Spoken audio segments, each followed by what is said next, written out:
So we're going to get started. I have a small beginning portion here.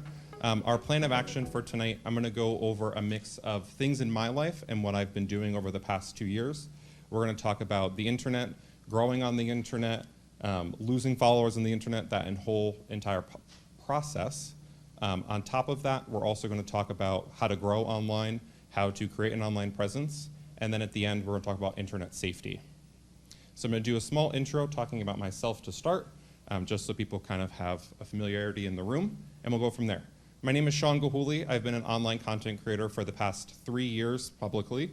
I've been doing it probably about 4 or 5 years now.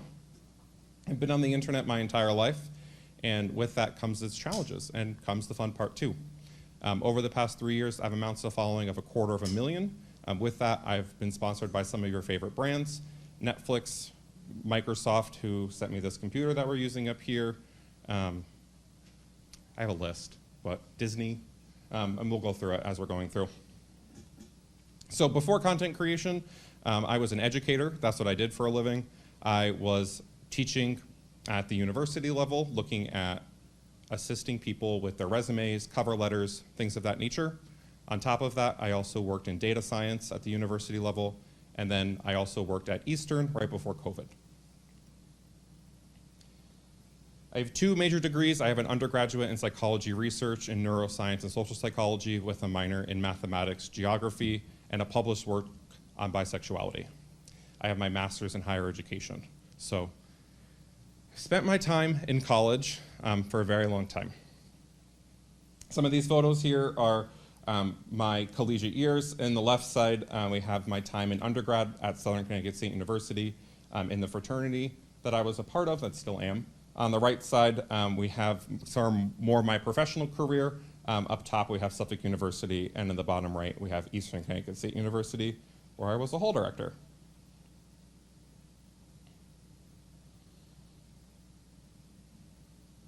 Okay, so we're going to jump into kind of the rise to fame, how I grew slowly on the internet to the part, not slowly, very quickly on the internet, and how we're doing that. So I want to start with a pre-questionnaire.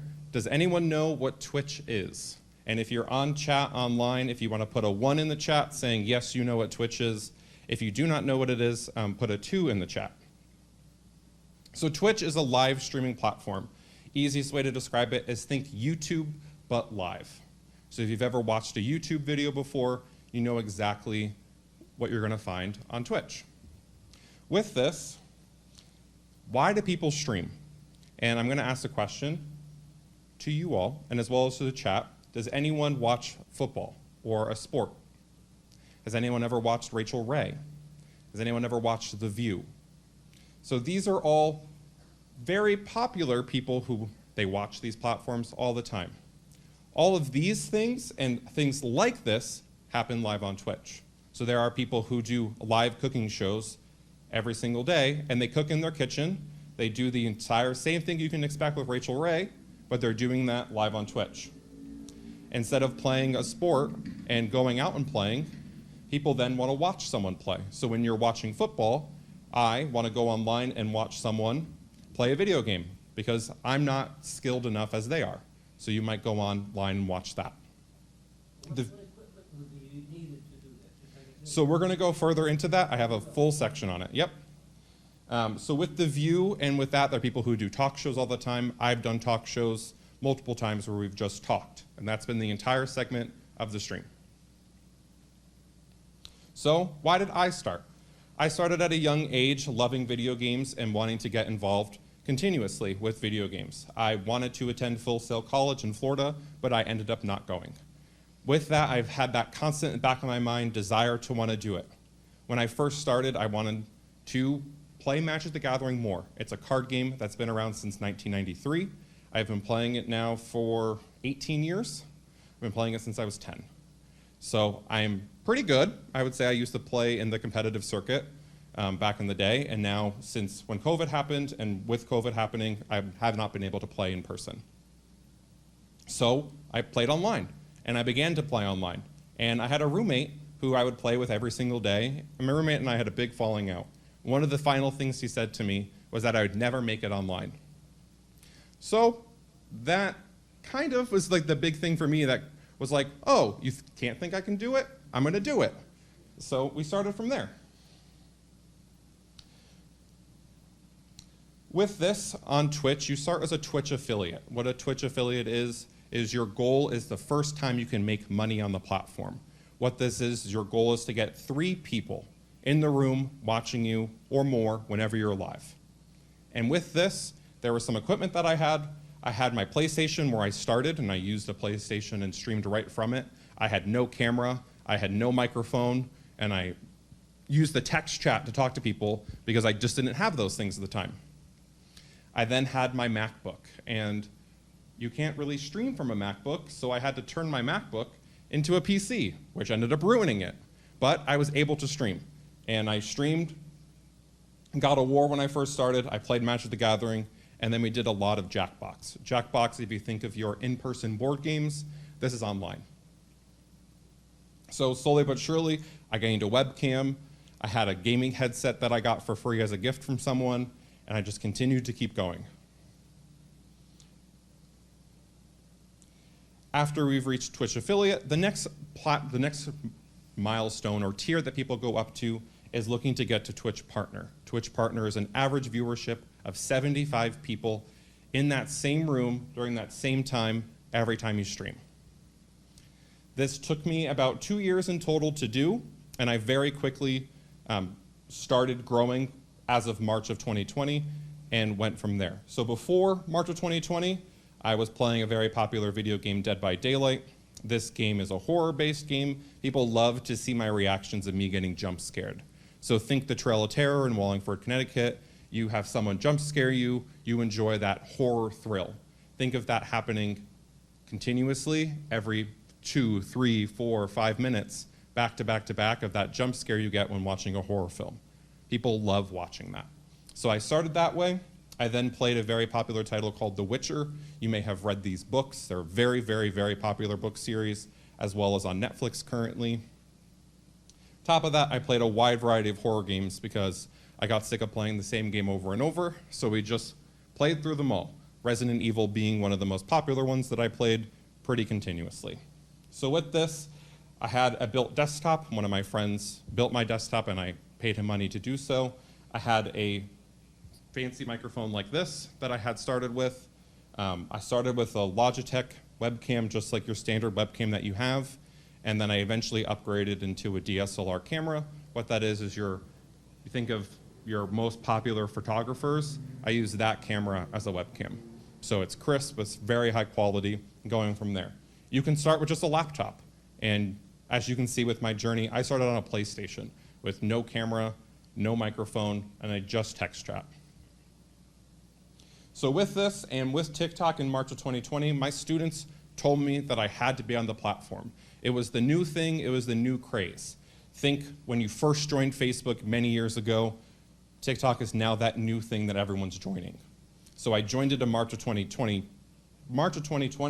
I then had my first most popular video on 9/14, where I gave Twitch advice. So like what I'm doing today, I gave short 15-second videos where I was giving advice on how to grow on Twitch and what people might be doing wrong or might need to improve on. So I talked about topics of making sure that you're talking during your stream, making sure you're not just glued to the game, engaging with people and having those conversations, as well as making sure you're doing it off stream and engaging with other content creators as well as other people on other platforms.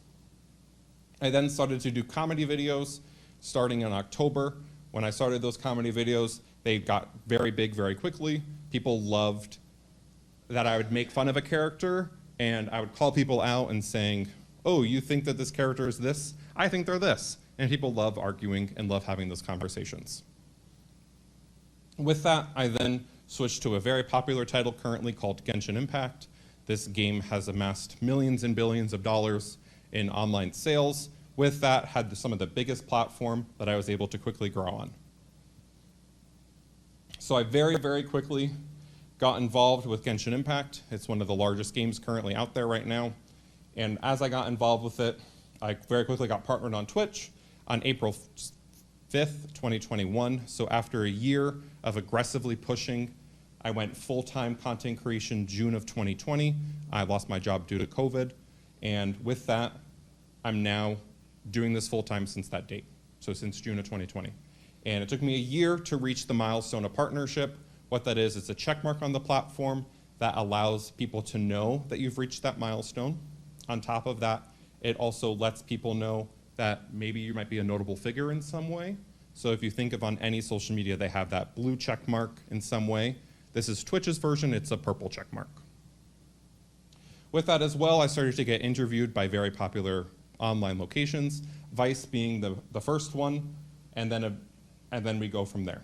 So with this, I was gaining anywhere from 3 to 5 million views a week on TikTok.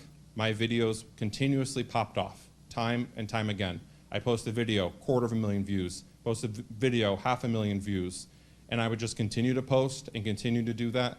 Sometimes waking up in the middle of the night at 11 o'clock because news came out, and I had to make sure that I was first to post it because I knew that if I was first, I would get the most views.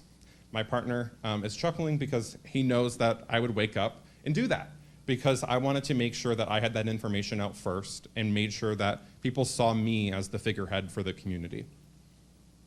With that, I got my first article here where they talked about a multi-generational audience. This game amassed any age group was playing it. It was mostly popular between people aged 18 to 35, and people were confused because you look at video games and a lot of people still consider them kids games, but their audience is people 18 to 35. Most of the content in the game is pay to play, so you need to make sure that you have some finances to be able to play the game at a much higher tier. So that's why the audience was 18 to 35. I was then invited onto their live stream, which has seen 2.3 million people since uploaded to YouTube. The day of, it had 100,000 people watching it, and the company asked me to do a pre-recorded video about myself and about who my favorite character was. The 6-second tidbit right here is added into that, and we have 3 million people who have seen this video since it's been posted online. I then, in that October, had my biggest month yet, where I made $8,000 in a single month. And oh my Lord, I have never streamed more than I did during that month. 17 days, every single day, a 12-hour day. Whew. Is that like a pay-per-view? So a mix. So with Twitch, people pay via ads, where they just watch an ad. People can pay with subscriptions, like this. I had 4,000 subscriptions. Subscriptions equal about $2.50 per subscription that I get. They cost $5 for the person who's paying it. Twitch takes half, I take half. So with this, I had an average viewership of 320 people watching me during that 17 days. During those 17 days, I had to take a day off because Netflix invited me to walk the red carpet for the Don't Look Up premiere. So when I walked the red carpet, I took that day off, went down to New York City, and had to come back that next day, arriving, I think I got back at 3 a.m., and then woke up for 9 and went live at 9 because I was continuously doing that 12-day sprint for that big event that was going on. Then that December, I had my biggest video ever happen, which amassed 835,000 views online. And with this video, gained a lot of people coming in, talking about different things about myself, and not so much about the video itself.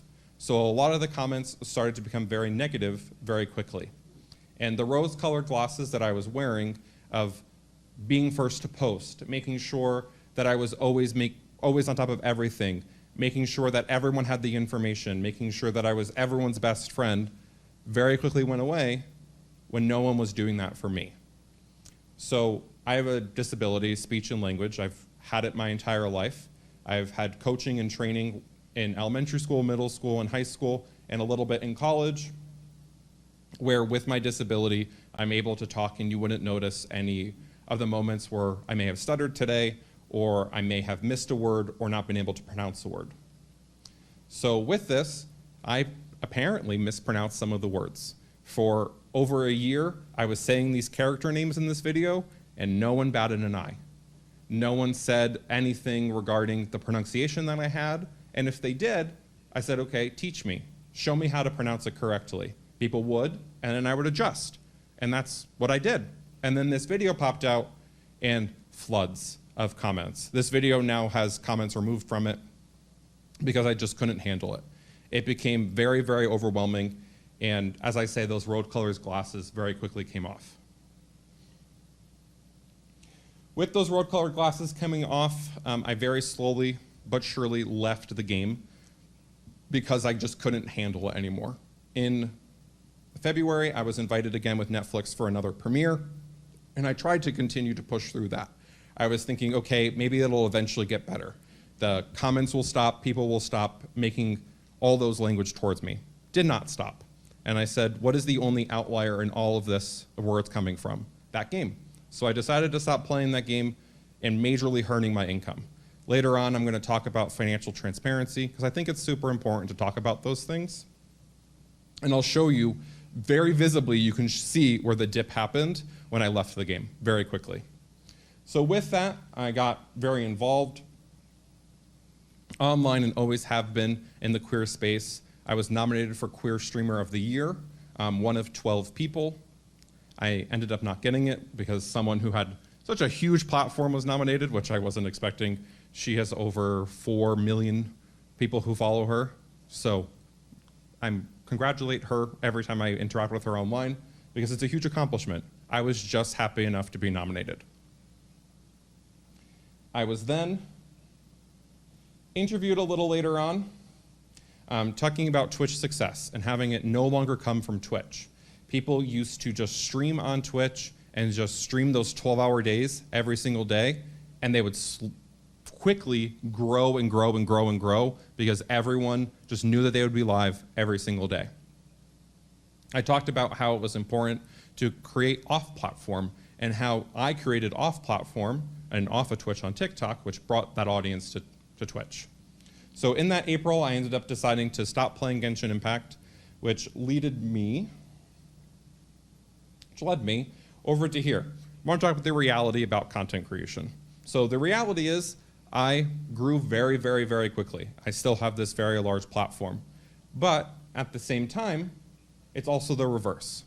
So I grew, had this huge platform of 320 average people watching me. I quit the game, it dropped to 100. It dropped to 80, it dropped to 60, it dropped to 40, it dropped to 20, and at the lowest in October, it dropped to 16. Because I stopped playing that game, and that's what people knew me for. So with the reality of it, I like to talk about those things because it's not talked about enough. People don't talk about the bad things online. Because if you were to talk about the bad things online, people don't want to interact with it. People don't want to hear that things went bad for you. So for me now, things are good, and we'll get to that. But I want to talk about these major moments. So these major moments that made me stop playing Genshin Impact, made me lose $8,000 that I was getting a month. Continuously, time and time again, I have a video go live.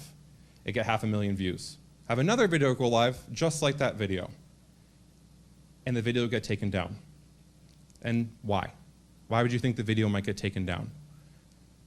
For the most random thing in the world, the word code, the word primogem, which is a currency in the game, the word primo, the word gem, apparently the TikTok moderation team viewed that as those is an invalid currency that you are promoting.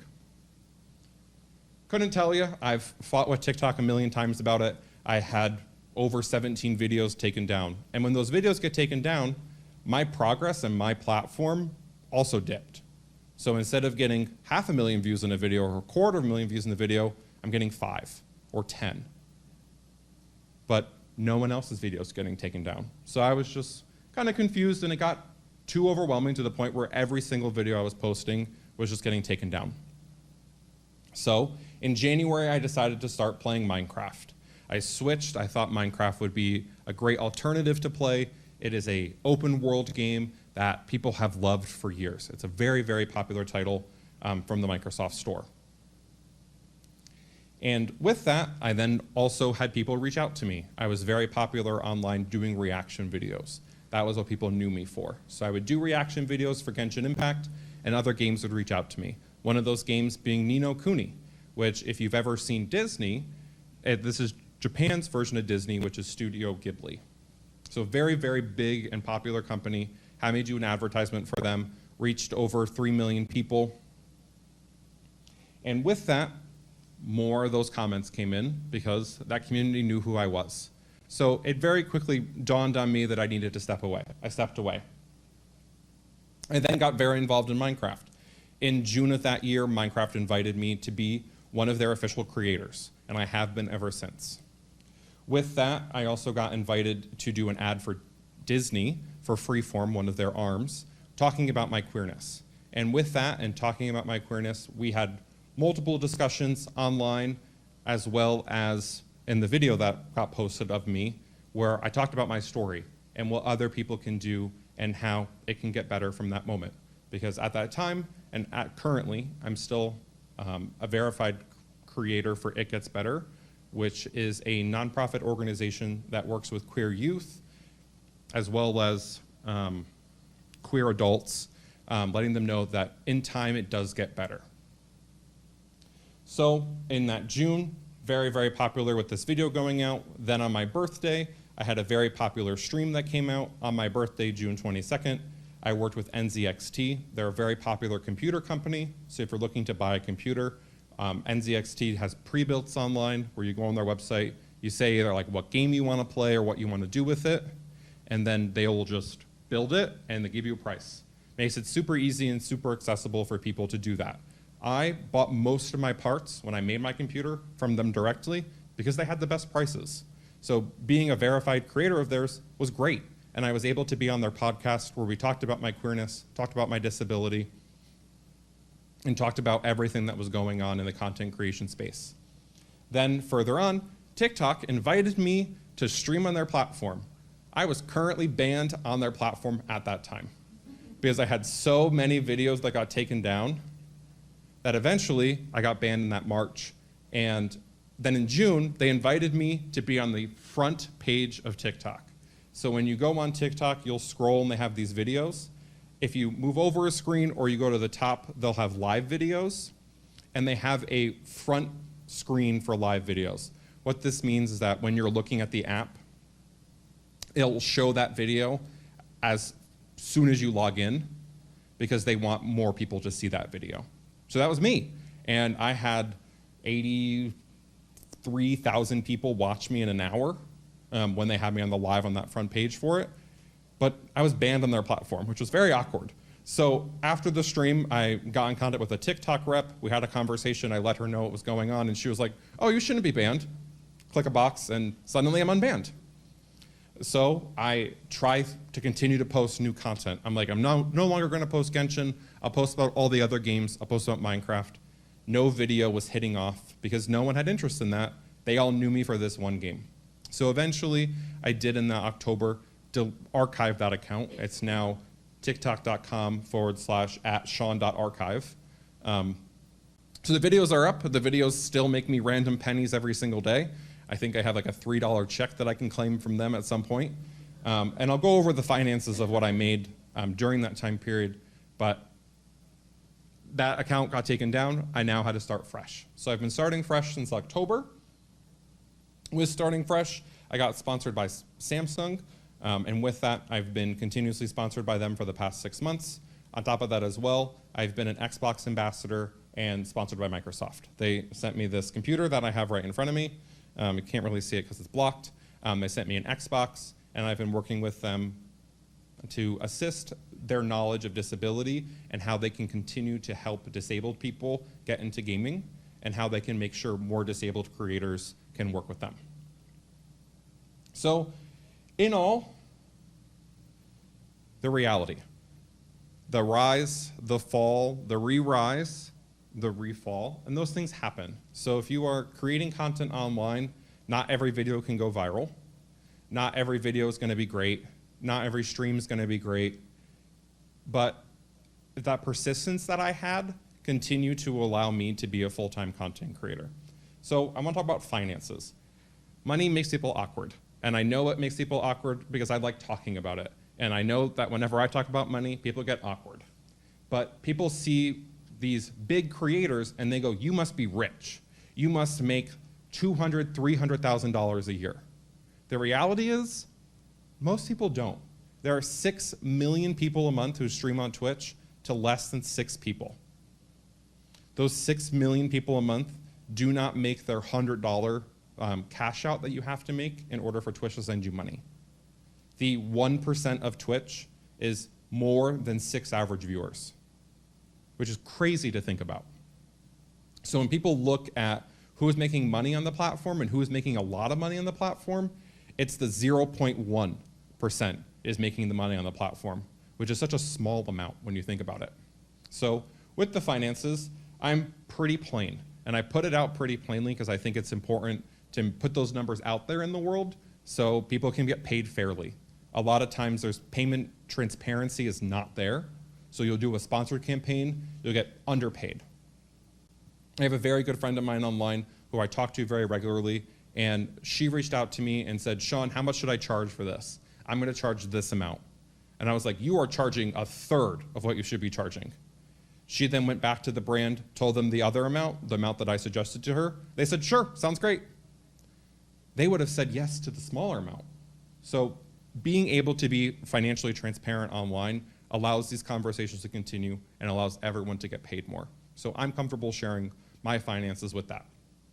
So in 2021, where I was getting anywhere from 3 to 5 million views a week, you can see on the TikTok line that it started off slow with $160, and then very quickly, as we move into the next year, it continued to rise.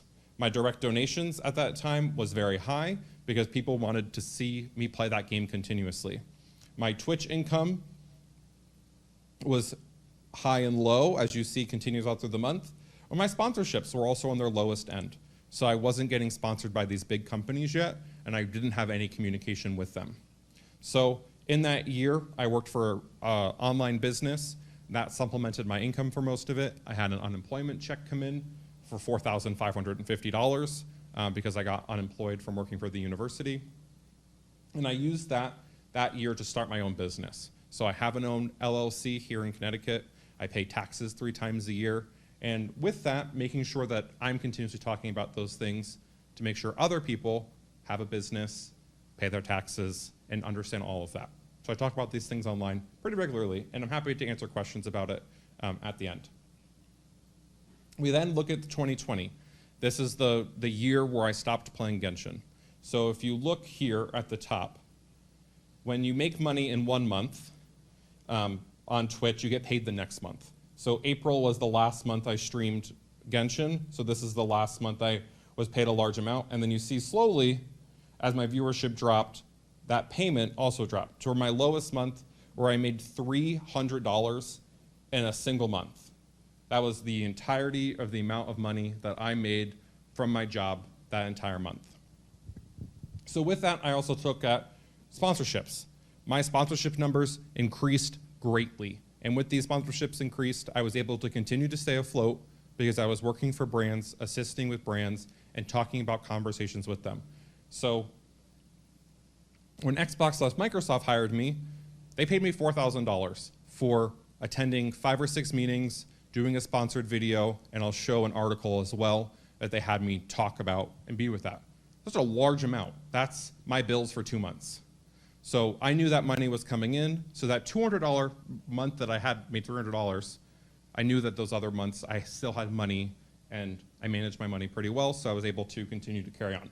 I share this information to make sure that it's transparent, make sure it's out there so people can talk to me if they say, hey, I'm gonna have a sponsorship, is this deal okay?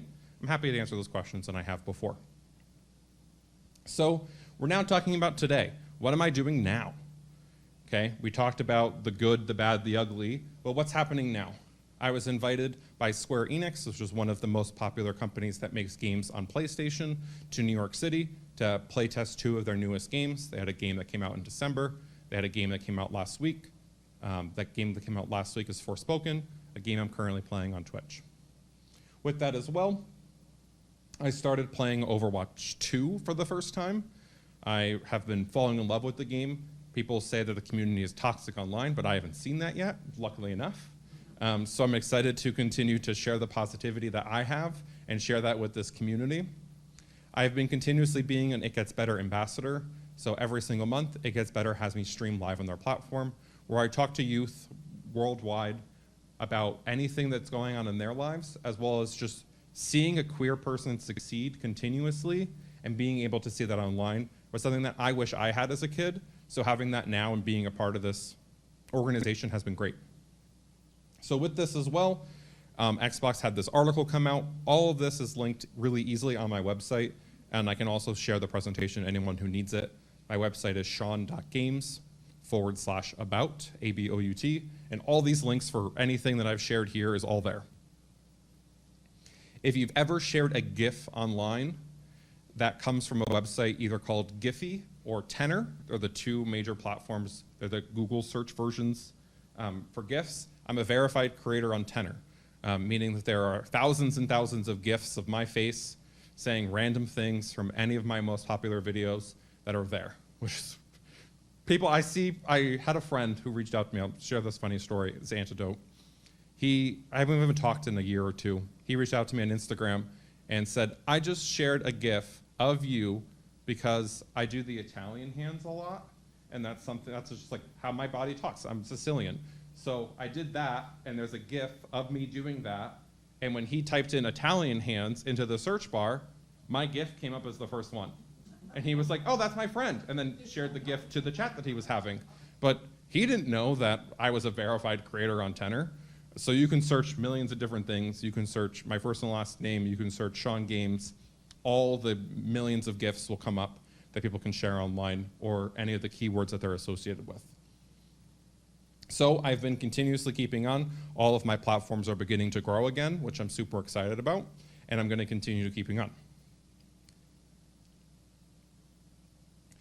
So now you're thinking to yourself, how do I grow online? How do I get started? And I kind of separate this into two parts. The things I wish I knew when I was in high school, and the things that I wish I knew when I first started streaming. So I separate them into two. If I was a high schooler listening to this presentation, please, please, please learn how to video edit. Learn Adobe Premiere, learn Adobe After Effects.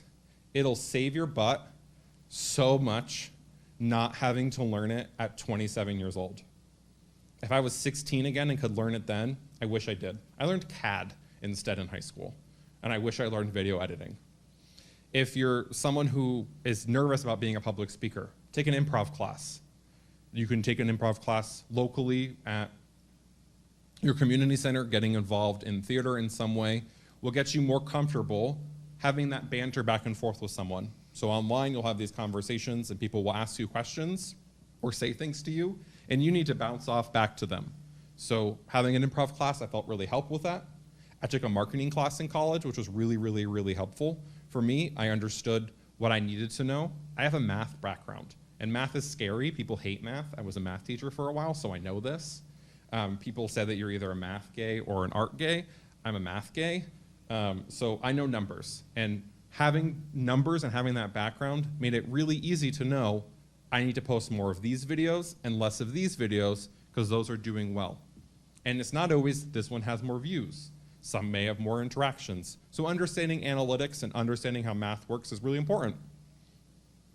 On top of this, if you are someone who wants to make a platform and wants to have people know you for a certain thing, TikTok is the place to be. You can post a video randomly on any day of the week and get 0 views or 1 million views. Yes, the platform, if people engage in that and engage in those videos, you can continue to very quickly grow a platform, which is really nice. But also at the same time, it could be hard. You have to get really comfortable talking to a camera. You have to get really comfortable being on camera. So if you're thinking about doing it, the things I suggest are looking at trends. There's trends across the platform. There's trends either with audio. There's trends with conversations that are happening currently. Making sure you're looking at talking head. Talking head is when you have a video where it's just the person talking directly to the camera. They're called talking head. I don't know why they're called that, but that's what they're called. Being comfortable talking about a topic continuously. Doing anything regarding a story time about your work. People love a good work story. If you've ever called a girlfriend up and said, hey, what's going on? How's life? What happened at work this week? You love those conversations. and people love listening to those conversations. If you've ever eavesdropped in public, I love that. I love sitting somewhere and just listening to people talk about their lives. Now I can do it online. So if you have a good story time from your job or from your life, share those things. People love to laugh at those things or love to sympathize because they've had that exact same moment. And then for people who are playing games, you could either be a very skillful gamer or you can be a very comedic gamer. In some games, I'm very skilled. If I play Elden Ring, Dark Souls, these heavy combat games, I'm very good at them. So I'll post skilled combat for those. In Overwatch, I'm not so skilled. I'm still learning the game. So I'm going to post comedy around that, making sure you're posting anywhere from 3 to 7 times a week.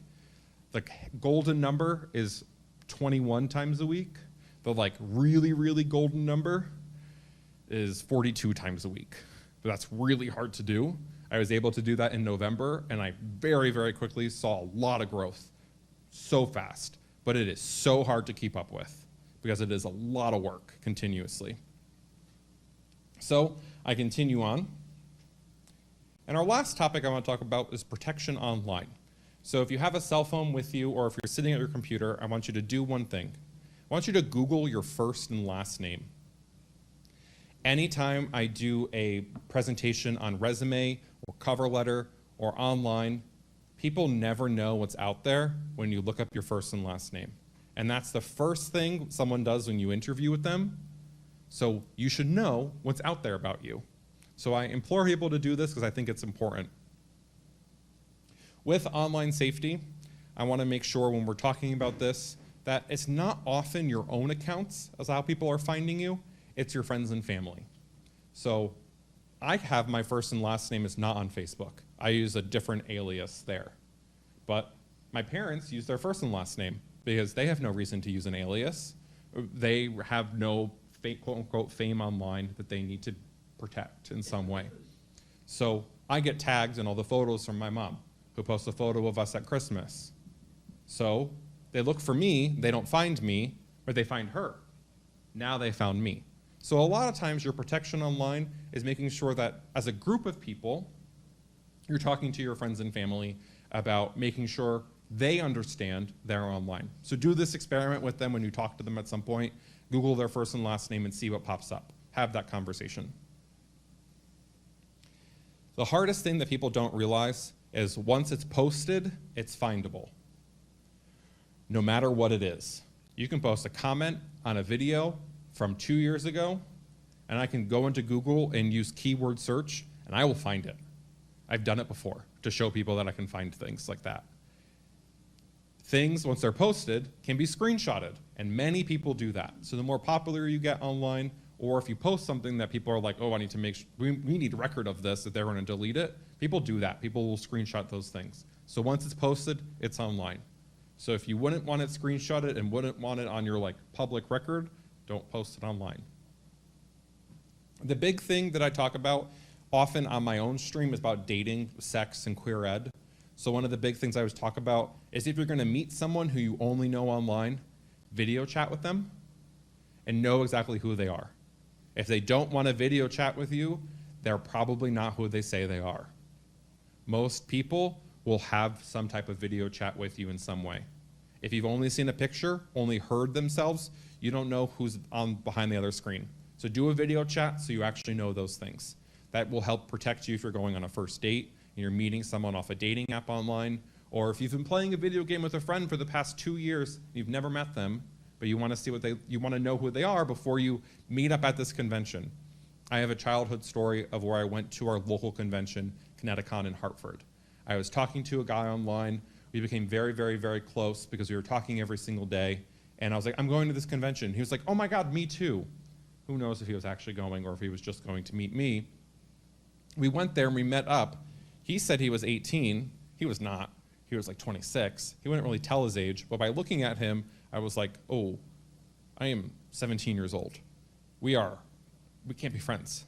So very quickly, because I didn't video chat with him online, I only knew of his profile, I had to skedaddle out of there. Thankfully, my dad used to go to conventions with me, so I was able to quickly skedaddle out of there. But things like that happen, and they'll continuously happen. I've been on first dates before where people's pictures do not match who they are in person. And That has happened many a times. So make sure you're video chatting with that. If you're a parent or a guardian who has a child who's playing video games, please, please, please play them with them. Please find the time, spend the time to do that activity with them so you know firsthand what they're doing. Don't judge them during that experience. Allow them to just explain it to you. Ask questions, follow up.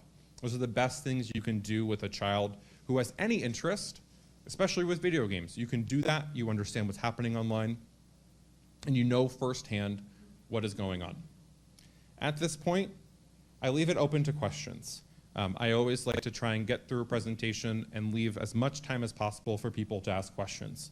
So if you're going to ask a question, friendly reminder that we are recorded via audio. So if you do not want that question recorded via audio, you can come up and have it handwritten. And then if you're online, you can just type it in the chat and we'll go from there. Hi. I know the answer. Okay. But for everyone else. Sure. So you spend, your time is divided between actually streaming on platforms like Twitch. Mm-hmm. And then your other half is spent actually having to make stuff for TikTok and YouTube and all of that.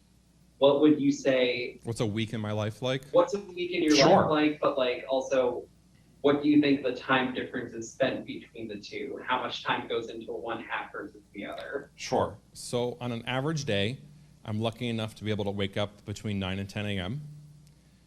I get up, I make myself breakfast, I get to my computer probably no later than 11 o'clock the latest. From 11 to about 1 o'clock, I will video edit.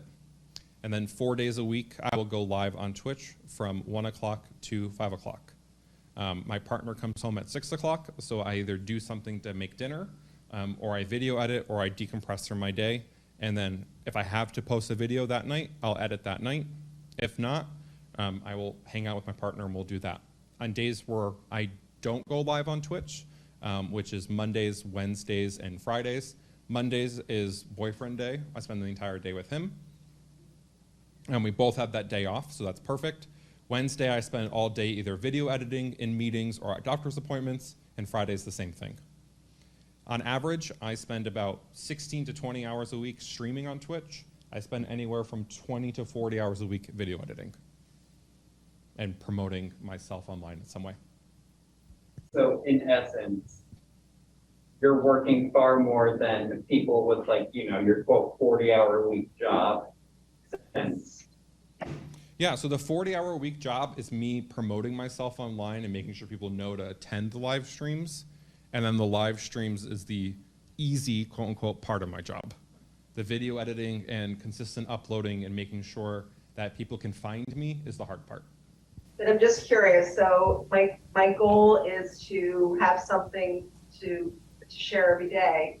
And I'm just wondering, TikTok versus YouTube Shorts, Sure. where is, and I'm only talking about, a couple of minutes at a time and a very focused subject about the community. Yep. So here are your options, and this is what I'll kind of walk you through, a couple different options. So option one is the funnel from TikTok to YouTube. So the funnel from TikTok to YouTube traditionally is people will go from TikTok for very short form content, and they'll move over to YouTube for the long explanation. So if you're able to talk and have a 59-second at max video, I would say post it on TikTok, post it on YouTube Shorts at the same time.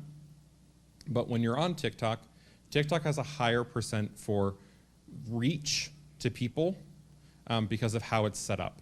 So TikTok is set up where I posted a video, the first 5 people who engage with it, for each engagement thing they do, it's shown to an additional person.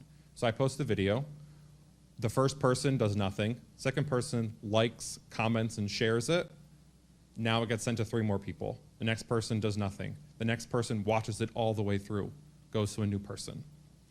YouTube Shorts, on the other hand, it is its own beast, and people have found YouTube Shorts to be very successful very quickly. I have not. I have been a verified Shorts creator for over a year and a half now, and I still struggle to have videos go over 1,000 views. But I have friends who have videos who hit 30, 40,000 instantly. For some reason, the way that the two platforms work, TikTok shows like-minded to like-minded people. YouTube Shorts shows it to a new pool every time. 0.2% of my subscribers on YouTube see my YouTube Shorts. So I would suggest posting on TikTok and YouTube Shorts. And if you have these longer videos where you want to go into more detail, post those on YouTube. And you're going to talk about them in some way. And if someone says, oh, I'd love more information about this in the comment section, oh, I have a link in my bio that goes right to my YouTube channel, which is very easy to funnel over. And now people want to watch the long form content. But for the most part, you're going to have a lot of people who are going to stay on TikTok, and you're going to have a lot of people who are going to stay on YouTube. So post to both. And there is a program that you can use. It's, if I remember correctly, Restream.io is one of them. And then there's another one that you have to pay for that will post to YouTube Shorts, TikTok, Instagram Reels, and a Facebook page all at the same time. I'm forgetting the name. I have my friend Mama Tamago who's in the chat who will potentially know the answer. She is a powerhouse online explaining how to get involved with the community. She's a very good friend of mine. So she might know at the top of the head if she remembers it and she's listening. I'd love that information. Otherwise, I'll have to get back to you in some way. Yeah, you have to pay for it. So I personally don't use it because I just manually post and I'm pretty good about it. But if she types it in, she might know it. Restream.io is the paid one. Yep. I was right. I did remember it. How do I get the encouragement to edit? I don't. It's hard. Like, really, truly, it's hard. It's hard to, like, sit there and continuously edit every single day because it doesn't end. It is a vicious cycle that does not end ever. I have 13 hours worth of footage on my computer that I have to edit. Saturday, I'll add 4 more hours to that. Next Tuesday, I'll add 4 more hours to that. Next Saturday, I'll add 4 more hours to that. And that cycle continues forever. So I never am able to really get caught up because I'm always using previous content and continuing to post it. So my encouragement is like a good video. The feedback people give me is like where my encouragement a lot of times comes from. I have a very lurky community. My community loves to just watch things all the way through. That's like a really blessing that I have. They love to watch things all the way through. I'd love if they commented, but they watch it all the way through, which is great.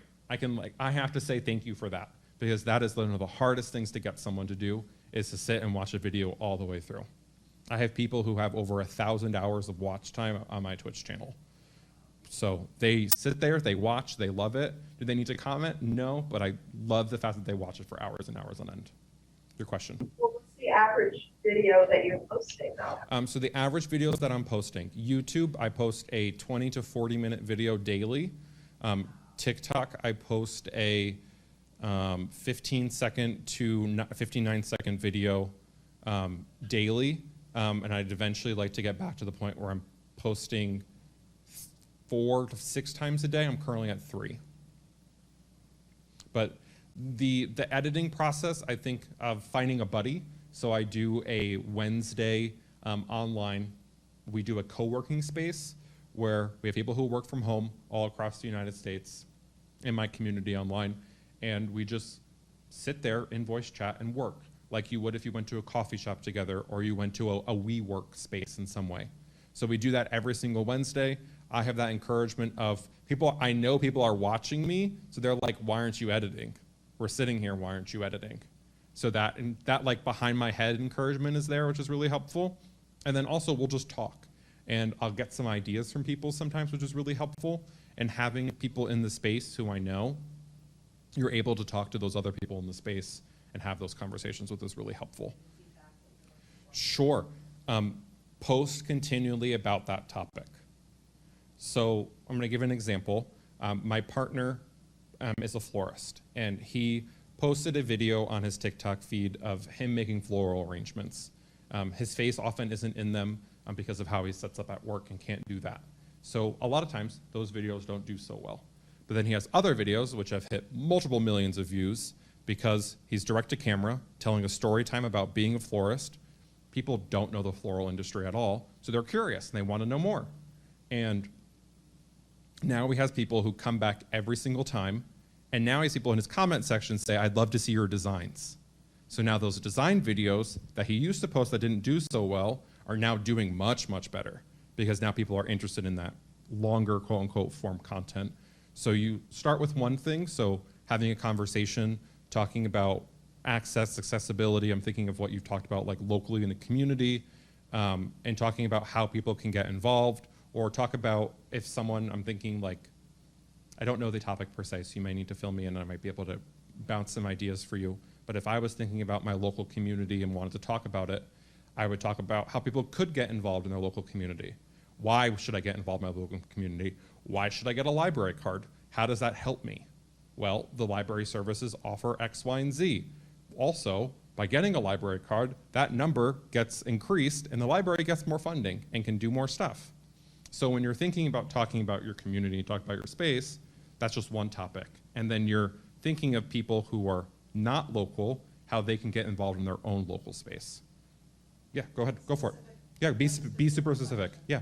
So what I'm hearing, please correct me Yeah, if go I'm for it. wrong, that the FaceTime videos just consistently do better. He posted a FaceTime video that has 1.9 million views currently. He then posted a follow-up video the next day that got 800,000 views. The next day got another 5,000. The next one, I think, got 25. The next one after that got 100,000. Next one after that got 200,000. Continuously. But the talking A talking head, direct to camera. People love a story time. People love tea. People love, That's my gold star helpful thing. yeah. Thank you. Yeah, people love to butt in on a conversation that they don't need to be in. It's true. People love that. So when people are posting videos about that online, they're going to do well, and they do well. There's people who are hairdressers who talk about the awful Karens who come into their hair salon who they have to deal with. My partner talks about the good, bad, and ugly of people coming in and saying, I didn't want this arrangement because I was expecting this one. And he has that conversation direct to camera. He plays both characters, and people love it. And people love those types of conversations. I'm doing a video series coming soon. I'm like working on it. We're moving currently. Doing that in a video game. So having these online conversations, pretending to be both sides of the conversation, because I have had some awkward experiences being in online voice chats with people that I think would be funny to share. So we'll see what happens. Thank you. Let's see if there's any. People love to assert their opinions. You're not wrong at all. And that's the other thing. I think this is a great comment that was made, which I'll reiterate. If you don't have your local library card, if you're not able to physically get in, you can get an online library card for your local library, and it's an online card and has all of the same services that you have as a physical one. I have a question I'll ask. Sure. So one thing that I've noticed with a lot of the teens who want to get started, they tell me about all these different ways to get followers immediately. There's those scam messages. Oh, I Is love there these. ever one that's truly going to do that for you? No. That's the answer I was No. expecting. Truly no. There are so many spaces online where someone says, you follow me, I'll follow you. No. You support me, I'll support you. No. You buy 1 million followers, they're all bots. Like, they're all just physically online computer programs that have made a very weird email and a very weird password, made a very weird name, and have followed you. So it's just a number. Does it help you in any way? Go ahead. That brings up a great question.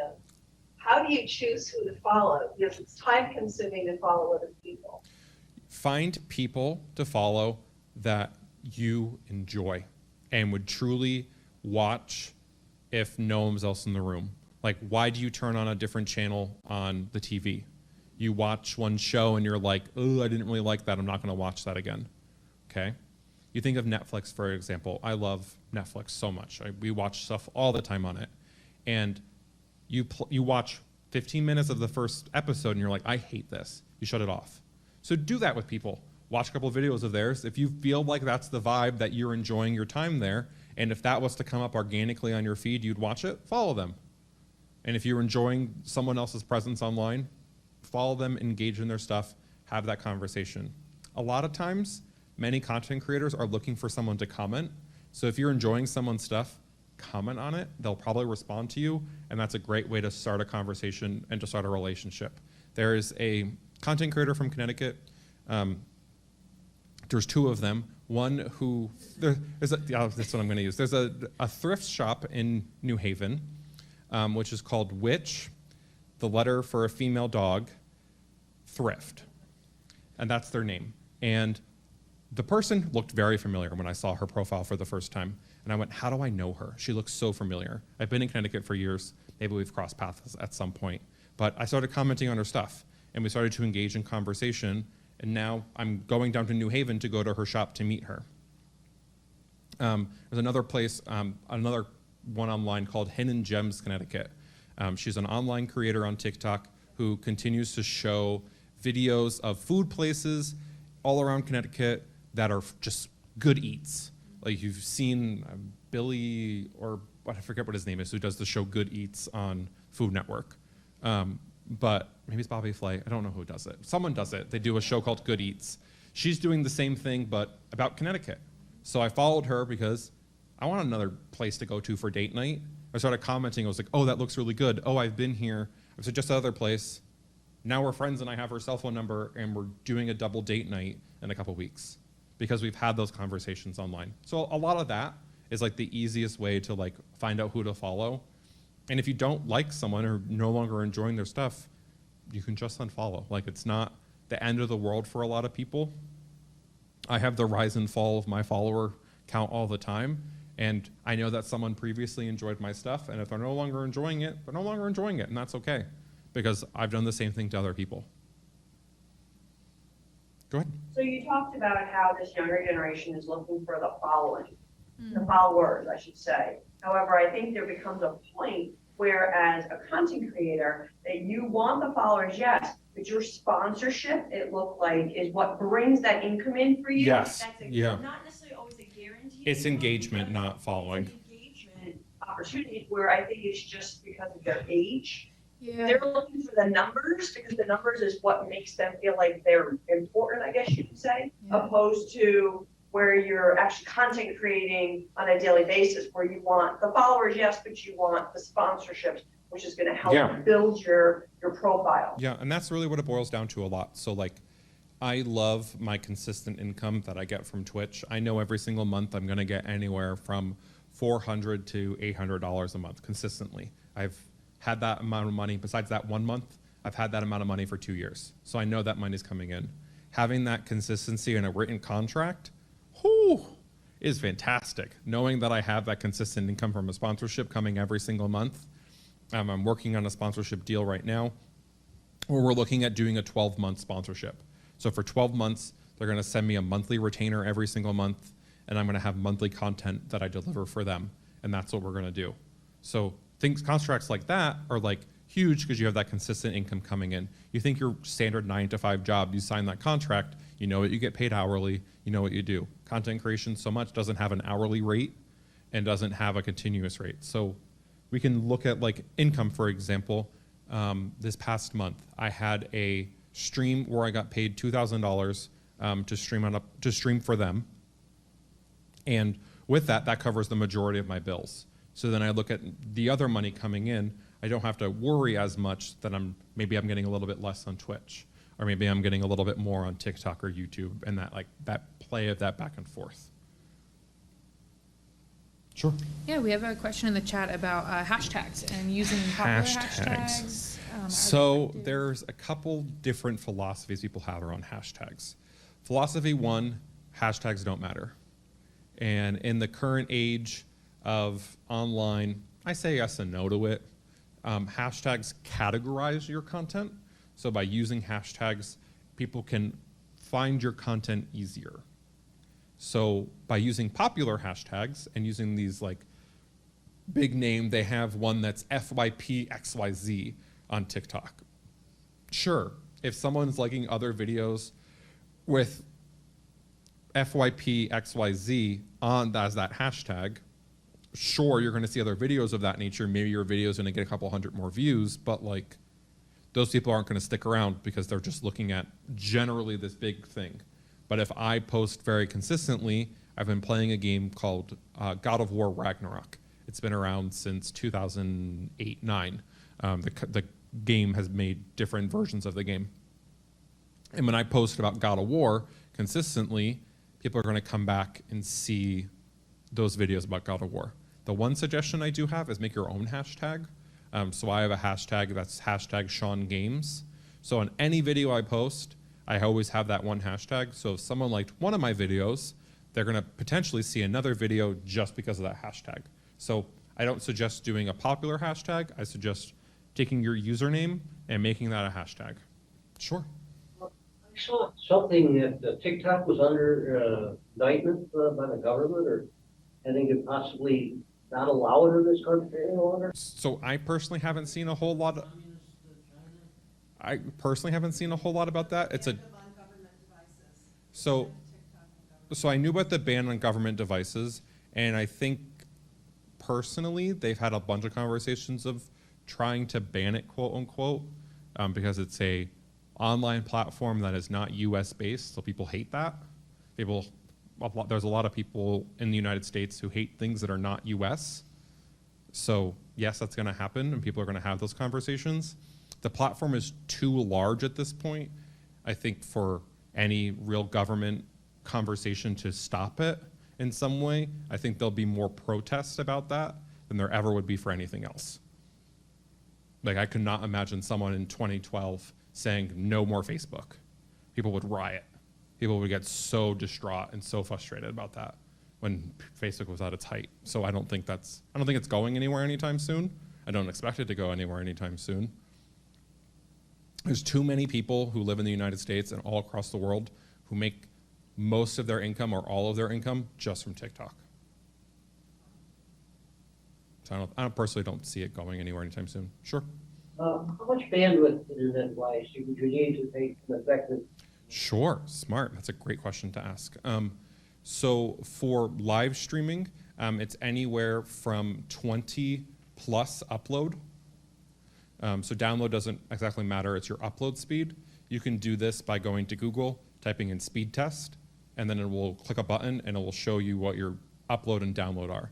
So oftentimes within Xfinity, because Xfinity has a monopoly here in Connecticut, on our internet, they will only tell you what their download speed is. They won't tell you what the upload is. So when you're talking to them on the phone, ask and see what they say. And oftentimes having a high download speed does not increase a high upload speed. So upload speed is based on the cables that they have, the type of cable, where download speed is just the amount of information they're allowing you to take. How much would be comfortable? 20 plus. For 20 plus upload, if you're going to do live video consistently. If you're just uploading a video, any internet speed is fine because it'll just take longer. If you have a slower upload speed, it will take faster if you have a faster upload speed. Sure, go ahead. So I would say YouTube is going to be your best place for information. There are millions of people who post videos about topics every single day on YouTube. And if you're looking for an answer to a question, search YouTube, search TikTok. TikTok is now becoming more of a search algorithm a little bit more too. Just type the question in and videos will pop up associated with it. So how do I stream on YouTube? How do I stream on Twitch? How do I stream on TikTok? People will make videos that are anywhere from 8+ minutes long and will go into details and provide you links and provide you information to all those things.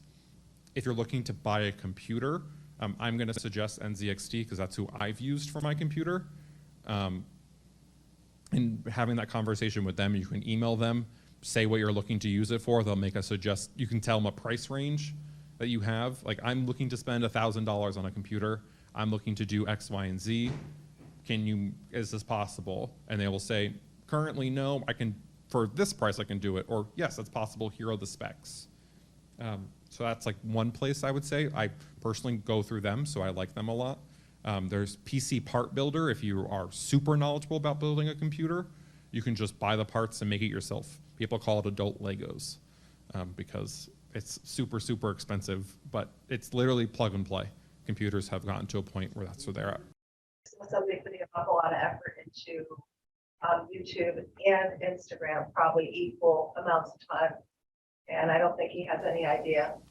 Is it that, like, you can look, there's a website you can go up, but you can probably just Google it and look at like average Instagram users per day and look at the year and see that trend. They do it for Instagram, I'm sorry, they do it for Twitter, they do it for TikTok, they do it for YouTube. So I'm assuming they have one of those for Instagram. And you can see that trend line of a decrease aggressively in users. Twitter just had a huge decrease in users. What the next up and coming platform is? Sure, I think that's a great question. I would say TikTok is a big one at the moment, even though it's been around for 10 years, quote unquote. It was another app that didn't do so well. I would say if you're someone who wants to get on the bandwagon quick, TikTok, YouTube Shorts, they're starting monetization starting February 1st, so you can make money from YouTube Shorts now. Previously, you were only able to make money if you had 1 million plus views a month. You were only able to make money. What's the threshold now? 0, just 1 view. 1 view, probably 1,000 is what it is, because they pay per 1,000 views traditionally. And it's anywhere from half a cent plus. Traditionally is what I get paid, $11.80 per 1,000 views for some of my videos. It depends. It changes every video. It's traditionally it's based on engagement. Trying to think, like Twitter is dying, Instagram is dying, Facebook is dying. So those are like the big 3 that are unfortunately like on their way out, slowly but surely. There was a new platform that was whatever person creates a platform that will compete with Twitter, that's the one you want to be on as fast as possible. So there was like a Hive was one of them for a while, HIVE, and then they had a cyber attack because they were very small. There was a 3-person business who was creating this social platform. They had a cyber attack that kept their platform offline for 2 weeks. Platform then died. So whatever platform is going to compete with Twitter and make a new, quote unquote, whatever people consider new Twitter as, that's going to be the platform you want to be on as fast as possible. I'd say at the moment, TikTok and YouTube/YouTube Shorts. TikTok will be for quick growth. YouTube will be for longevity. Thought of going back to education, because what you provided tonight is really invaluable. So, a couple things. First and foremost, I feel that I've helped more students than I ever would in a 40-year career in the past 3 years being online than I ever would have working at a university. So I have done many talks about how to start college, how to get into a 4-year school, how to get, what I can't afford school, Shawn, how do I do it?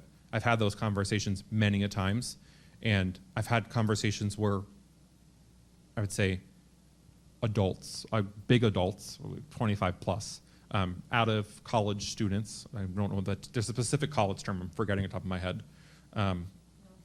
Non-traditional students. I've had many talks with them about how do I get back into getting a degree. My biggest suggestion is like 1 class at a time. Just do 1 class. 4 years, 8 years go by in your career and you'll have a degree at that point. Like just do the 1 class. It's better than nothing. And that's a lot of like what I'll talk about. I would love to kind of get back into higher ed a little bit. It's just unfortunately the income's not there. Universities in Connecticut are not paying more than the $37,000 I made the other year. Like they're not paying more than that. When I worked at Eastern, I got paid $35,000 a year, but I had housing covered. So like that $15,000 bonus technically was there because I wasn't paying for an apartment, but 35 grand a year. That doesn't really invite me back into higher education. When like I applied for a job at Xbox, that was $108,000 a year doing what I'm doing now, but just for them. So like that's 3 times the amount of income. I really don't have like that drive to go back to education really isn't there, unfortunately. Maybe the Xbox is your other avenue. Yeah, exactly. And there's other avenues that I can go in life. Like I'm looking at doing long-term hosting. I'm looking at doing long-term presentations, or I'm doing these presentations once a month, and I have my own business, so I have those options. I've been contracted by Xbox to literally sit in meetings with them and to just give my opinion. They paid me money for my opinion. I just need more people to do that. I miss the students sometimes because I really loved that one-to-one connection where like I was able to directly impact someone's life to where one of my students, I went to Paul's Pasta in town here, and she was standing outside and she was like, because of you, I got a higher ed degree and I'm going to my master's program. So like things like that, I'm like, oh, I wish I had that more. But then I have those conversations online where someone says, I started going to college again because of you. I continued my college degree. I was able to afford to go to college because you told me about scholarships. And I never knew that money existed. I'm poor and I didn't have access to money, so I was afraid I wasn't gonna be able to continue school. And you said, I put a post out the other day, there was a scholarship for $1,000. And I was like, my biggest thing I always say for students is, when's the last time you were paid $250 an hour? Their answer is probably never. And if that's the answer, apply for scholarships. Scholarships are the reason I was able to go to school. And then my grad school, I was an employee there, so I was able to go for that. But without scholarships, I physically was not able to pay for school. It's expensive. And using the platform, using a broader base of individuals. Yeah, no, exactly. Adding members. Yeah, so I would say like I have 2,000 people who I'm directly one-to-one connected with. And on a daily basis, we're having some type of conversation who have access to my DMs and can message me and say, Shawn, I need help. I'm not gonna have 2,000 students and have access to those students where I have those one-to-one connections. If I was working in a queer center at a university, I was looking at doing that at Eastern, I would say 16 to 100 students probably come in within a month, because it's probably a lot of the same students. So I feel like I'm just having more access to a larger student base. How do you take care of yourself through all of that, though, now that you've got 2,000 people that you're caring for? So it's boundaries is the biggest thing, is setting the boundary from the get-go, especially just like I have no notifications turned on my phone. So if someone's messaging me, I'm responding on my time, not on theirs. So for me, I'm choosing to log in and I'm choosing to respond. I have many messages unread currently, sorry. I'm moving, I haven't had time to respond, but I will respond at some point, and I'm more than happy to. I had someone reach out to me yesterday and say, because of you, I applied to be an It Gets Better ambassador, and I just got it. But I haven't talked to them since April of last year. I haven't talked to them. And because of that relationship we had then, they got involved and wanted to do the same thing I was doing. So you talk about kind of having like community, Mm-hmm. like a community that you like, manage online. Can you, and I mean, I know what it is. No, sure, I can. Yeah, I can go into more detail. Yeah, so there's a platform online. If you think of your old AIM messaging rooms, they've now been upgraded to a platform called Discord, DISCORD. Discord is, you can create your own community, and you send an invite code, people join that, and they have conversation there. Have a very direct one-to-one experience. You can have video chat, you can have audio chat. All those things are up in there.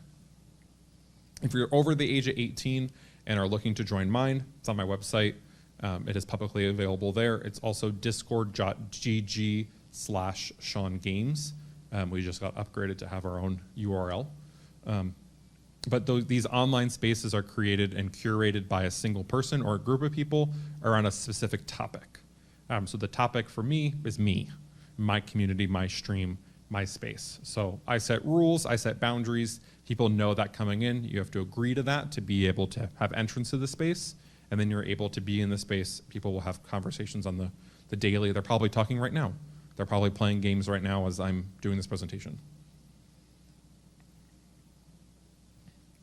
And so with that, part of the managing of, people reaching out to you through Discord, you have specific people who are your moderators to also kind of lift the load off of you. So it's not just you having to manage all of it. Yeah, so I have a team of, say, 10 people, maybe 12, I would say, people who I have who will spend anywhere from 30 minutes to 20 hours a week volunteering their time. But the love for the community. That's why they're volunteering. People volunteer for all different reasons. A lot of them will just volunteer their time because they enjoy the space, they want to see the space thrive, or they're directly related to me. Like my sister is one of my moderators. So she'll pop in times to time when an issue arises. She has notifications turned on and she'll pop in right away. Only have an Xbox and an iPhone.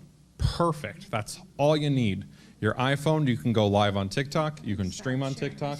You can do all of that. I streamed from my PlayStation from the get-go. You can stream from an Xbox from the get-go. Buy yourself a headset. Buy yourself an Xbox camera and do that. I have a friend who's 13 years old who's interested in being a content creator focusing on cooking. They are great, but your thoughts on someone being young, getting into content creation. I think you do it from the get-go. I think that's fine.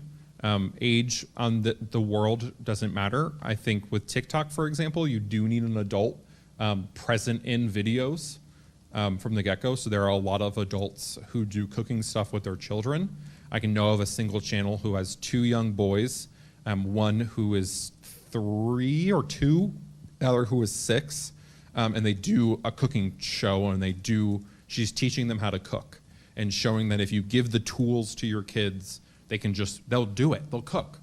And if you leave them alone with the tools, and the tools are not dangerous, they will cook. So I think if they have a parent who's directly involved in that, I think that's great. I think TikTok is gonna be the platform where you're gonna be able to do that. It's weird because I can see myself moving out of the corner of my eye. But I think definitely go for it. I think just having that conversation with them from the get-go saying like, hey, you're gonna be publicly online. Let's have these conversations of like, what are we sharing? It'll always be there. And having that conversation early, it's like, I'm okay with you doing it, but if it becomes too much, you like make sure that dialogue is open continuously. So you're continuously checking in of like, how did that video do? How do you feel after that video? And making sure that they feel encouraged to continue to keep on. That's gonna be the hardest thing, is just getting potentially quote unquote low views on something and feeling poor about that. Cool. Do we have any other questions? My website also has my email, which is Shawn, SHAWN, at Shawn, SHAWN.games. I'm happy to answer questions and funnel things out. My website will give you any resource that I shared or talked about tonight. They're all there. Every single link to every article, every link to any of my social platforms, it's all housed in that one spot. Cool. Perfect. Thank you so much, everyone.